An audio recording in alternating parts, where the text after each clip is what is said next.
Hello, students. Today we will discuss some stanzas from the same poem, Lucy, written by William Wordsworth. We have already discussed the beginning stanzas from the same poem in our previous lecture. So today we will continue with some more stanzas from the same poem. So let's first relate with the lecture with the discussion we have in our previous lecture. Students, in our previous lecture, we discussed that Lucy was a little girl. She lived in the lap of nature. Nobody had any idea that where she lived, and when she died, she was like a child of nature. And the poet William Wordsworth loved her very much. The poet paid the poet visited to Lucy's cottage in a secret manner when the moon was shining in the sky. So Lucy is a little girl. So let us today continue with next stanza. This is painting and the image of Lucy. This is the next stanza. What fond and wayward thoughts will slide into a lover's head? Oh mercy, to myself I cried, if Lucy should be dead. What fond and wayward thoughts will slide into a lover's head? In these lines, the poet points out that sometimes he was haunted by, he was disturbed by fond and wayward thoughts. Fond and wayward thoughts means some foolish thoughts.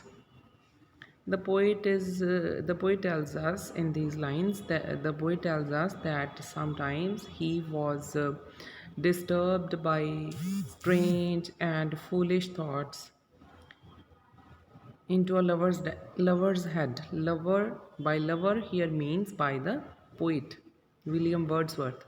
He says that sometimes he was haunted by strange and foolish thoughts. Oh mercy, to myself I cried. Oh mercy. Mercy means pity. To myself I cried, if Lucy should be dead. The poet felt that Lucy would soon be dead. He cried for pity. Mercy means pity. He cried for pity.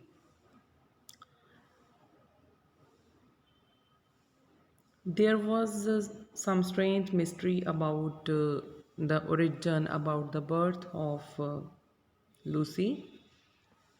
According to a view, Lucy was considered to be the illegitimate daughter of Wordsworth and a French woman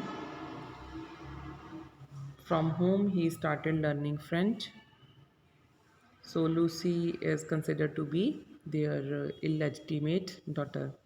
The poet loved her very much, but he could not own her openly, but his heart could not disown her. So sometimes or occasionally the thought of Lucy's death haunted the poet, haunted the poet's mind, and he prayed to God for pity, for mercy. She dwelt among the untrodden ways, beside the springs of Dove, a maid whom there were none to praise, and very few to love. A violet by a mossy stone, half hidden from the eye, fair as a star when only one is shining in the sky.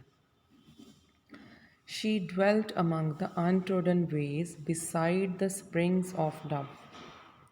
In these lines, the poet points out that Lucy lived. Dwelt means lived. That Lucy, she here means Lucy.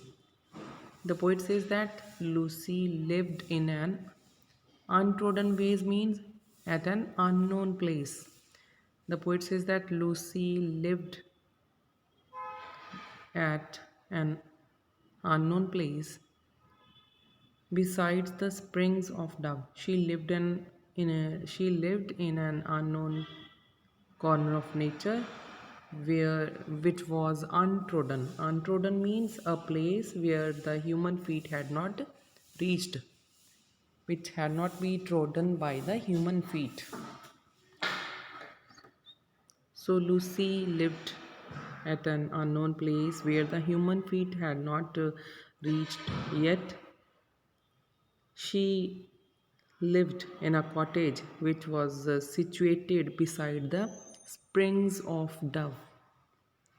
Dove is the name of a place.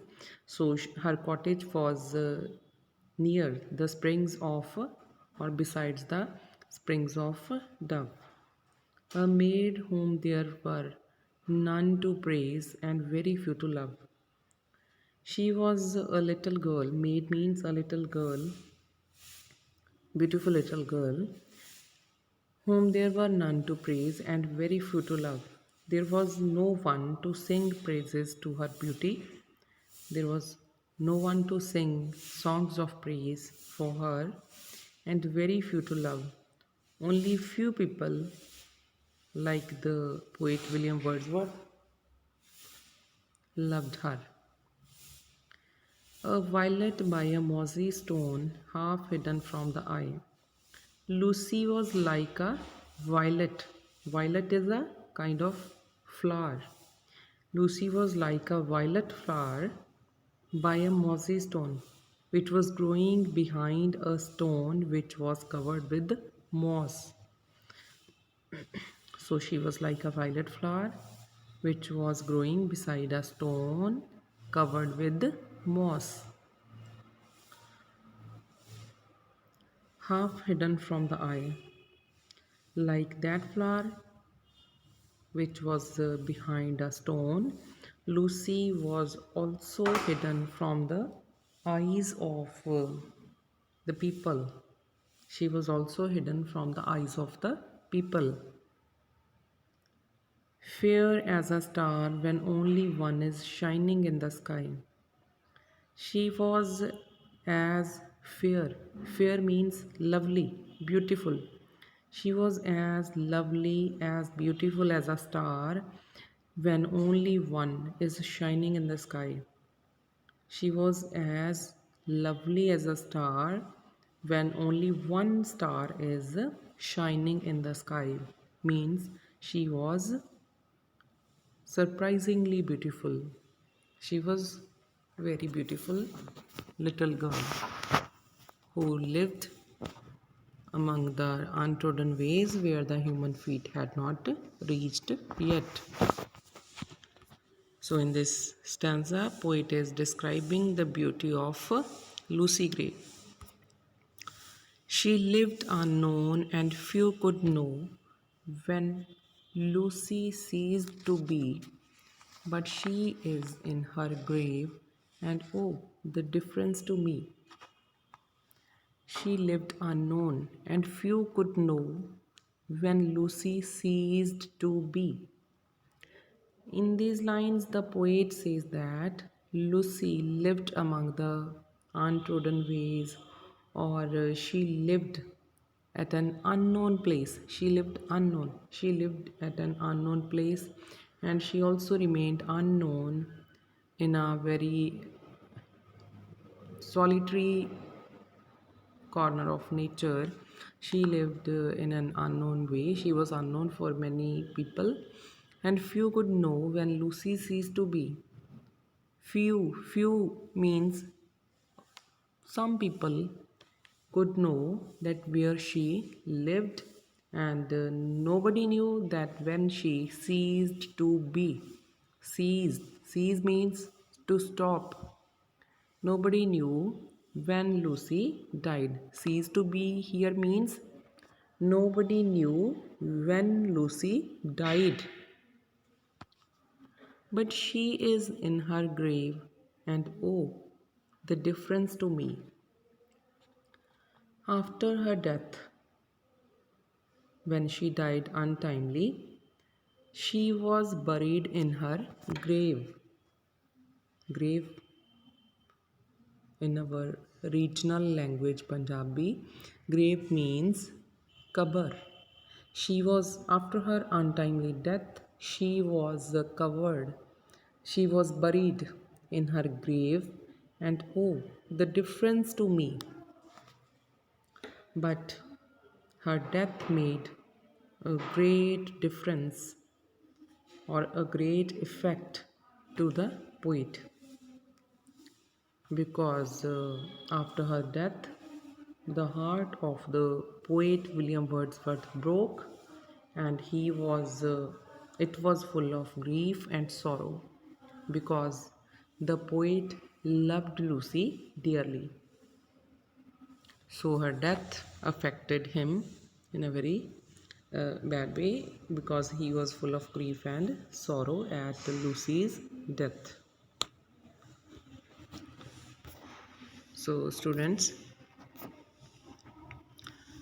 today we have covered some more stanzas from the same poem, Lucy by William Wordsworth.